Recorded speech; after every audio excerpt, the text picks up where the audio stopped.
एक था सनकीलाल।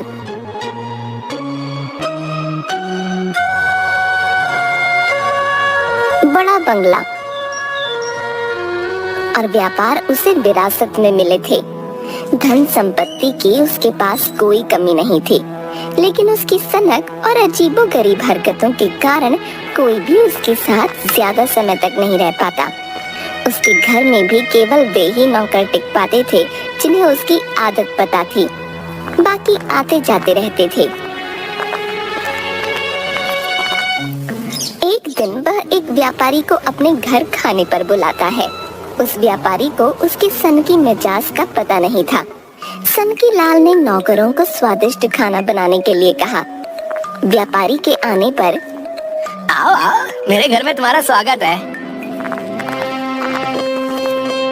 आपका बंगला बहुत बड़ा और सुंदर है। दोनों सोफे पर बैठकर कई बातें करते हैं। मालिक, खाना तैयार है। चलो पहले खाना खा लेते हैं, उसके बाद मैं तुम्हें अपना पूरा बंगला दिखाऊंगा। खाने की मेज स्वादिष्ट व्यंजनों से भरी थी। नौकर खाना परोसता है।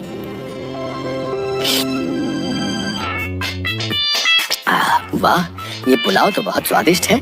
सनकीलाल जी, आप क्यों नहीं खा रहे? हाँ हाँ, क्यों नहीं। वह एक चम्मच में पुलाव लेकर अपनी नाक के पास ले जाकर आंख बंद करके उसकी खुशबू सूंघकर उसे दूसरी खाली प्लेट में फेंक देता है। वह ऐसा कई बार करता है। अब ये आप क्या कर रहे हैं? पुलाव खाने की बजाय सूंघ क्यों रहे हैं? जनाब, मेरा पेट तो सूंघकर ही भर जाता है। वह जोर से डकार लेता है और पेट पर हाथ फेरता है। अजीब आदमी है, भला खाने की खुशबू से किसका पेट भरता है? पूरा पुलाव फेंक दिया। पेट पूरा भर गया है, चलो थोड़ा घूम आते हैं। वह व्यापारी को अपना बंगला दिखाकर बगीचे में ले जाता है। आहा, मौसम कितना सुहावना हो गया है। तभी अचानक सनकीलाल जोर से चिल्लाता है, अरे कहाँ मर गए सारे, जल्दी आओ। दो नौकर भाग कर आते हैं। इतनी देर क्यों लगा दी आने में? कब से बुला रहा हूँ। मालिक, मैं सफाई कर रहा था। मालिक, मैं रसोई में था। वो देखो उस तितली को, कब से फूलों का रस चूस रही है? जाओ उसे अभी पकड़ कर लाओ। दोनों नौकर एक दूसरे को देखते हैं। अब देख क्या रहे हो, पकड़ो उसे। अगर 5 मिनट में तुम ये तितली नहीं पकड़ पाए तो तुम्हें पूरी रात यहाँ मच्छरों का मेहमान बनकर रहना पड़ेगा, समझ लो। दोनों नौकर तितली के पीछे भागते हैं, पर उसे पकड़ना तो दूर, छू भी नहीं पाते। वह एक फूल से दूसरे फूल पर झट से उड़ जाती। निकम्मो, 5 मिनट पूरे हो गए हैं? तुम दोनों बित्ते भर की तितली नहीं पकड़ पाए। हटो, मैं पकड़ता हूँ, छोड़ो। सनकीलाल तितली को पकड़ने उसके पास जाता है तो वह उड़कर दूसरे फूल पर पहुंच जाती है। वह वहां जाता है तो वह फिर उड़ जाती है और इस चक्कर में सनकीलाल फूलों की क्यारियों पर धड़ाम से गिर जाता है। अरे ये क्या हो गया? सनकीलाल जी, आप बहुत अजीब इंसान हैं। कहकर चला जाता है। हाय, बड़ा दर्द है। डॉक्टर उसे एक इंजेक्शन लगाता है तो वह बहुत जोर से चिल्लाता है। हाय, एक तितली ने मेरा क्या हाल कर दिया। हड्डियां अकड़ गई हैं, हाथ पैरों और पीठ पर गर्म कपड़े से सिकाई करवा लीजिए और ये दवाइयाँ खाइए। दवाई? एक नौकर सनकीलाल की पीठ की सिकाई करता है। अरे धीरे कर, चलाएगा क्या? वह धीरे करने लगता है।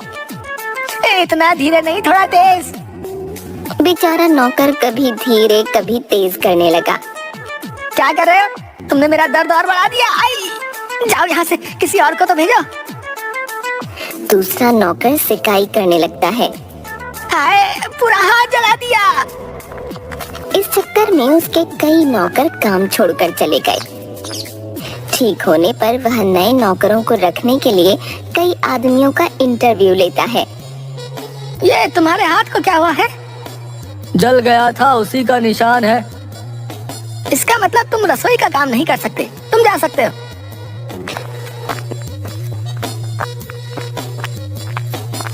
मैले कपड़े पहने दूसरा आदमी आता है। तुम अपने दांतों को कैसे साफ करते हो? दंत मंजन से। तुमने अपने कपड़े कब से नहीं धोए? वो सनकीलाल उसे बाहर जाने का इशारा कर देता है।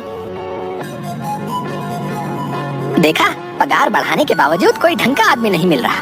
बाकियों को जाकर कहो कि कल आए, अब मैं थक चुका हूँ। इस तरह तो मालिक किसी को नहीं रख पाएंगे, मैं अकेले कब तक इन्हें झेलूंगा। बाहर जाकर वह सबको कल आने के लिए कहता है। तभी एक पतला दुबला आदमी उसके पास आता है। भाई, मुझे काम की सख्त जरूरत है, बाल बच्चों वाला आदमी हूँ, तुम कुछ मदद कर दो। जब मालिक तुमसे कुछ पूछे कोई जवाब मत देना, चाहे दिन को रात कहे या सूरज को चांद, चुपचाप हाँ में हाँ मिलाते रहना। जवाब देने वालों को वो काम पर नहीं रखते। अगले दिन तुम पहले कहाँ काम करते थे? एक सेठ के यहाँ। तुम अपनी ये चप्पल कब से इस्तेमाल कर रहे हो? आदमी चुप रहता है। तुम दिन में कितनी बार नहाते हो? मुझे गूंगा आदमी नहीं चाहिए, जाओ यहाँ से। मुझे काम की बहुत जरूरत है, आप जो कहेंगे मैं करने के लिए तैयार हूँ। मोती को लेकर आओ। नौकर मोती को लाता है। देखो, आजकल मेरे बंगले की चौकीदारी ये कर रहा है। अगर तुम दौड़ में से हरा दो तो वो काम तुम्हें मिल सकता है। आदमी हैरान होकर देखता रह जाता है। क्या हुआ? जी मैं तैयार हूँ, पर तैयारी के लिए कुछ दिन दीजिए। 10 दिन। 10 दिन बाद मोती और आदमी की दौड़ प्रतियोगिता होती है। ये मरियल सा आदमी चौकीदार तो क्या सब्जी तक नहीं काट सकता। तुम तैयार हो? आदमी हाँ में सिर हिलाता है। नौकर एक कपड़ा नीचे करता है। मोती और आदमी दोनों दौड़ने लगते हैं। कुत्ता तेजी से दौड़ता है। आदमी कुछ पीछे रह जाता है। वह पेट पकड़कर आगे की ओर झुककर पूरी ताकत से तेज भागने लगता है।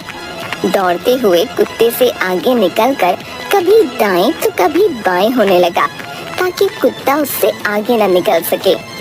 कुत्ते को गुस्सा आ जाता है और वह आदमी के बिल्कुल पास पहुंचकर उसे सूंघने लगता है और फिर जोर से भौंकते हुए उसकी तरफ उछलने लगा। तभी अचानक आदमी अपनी जेब से एक बोटी निकालकर कुत्ते की ओर फेंक देता है।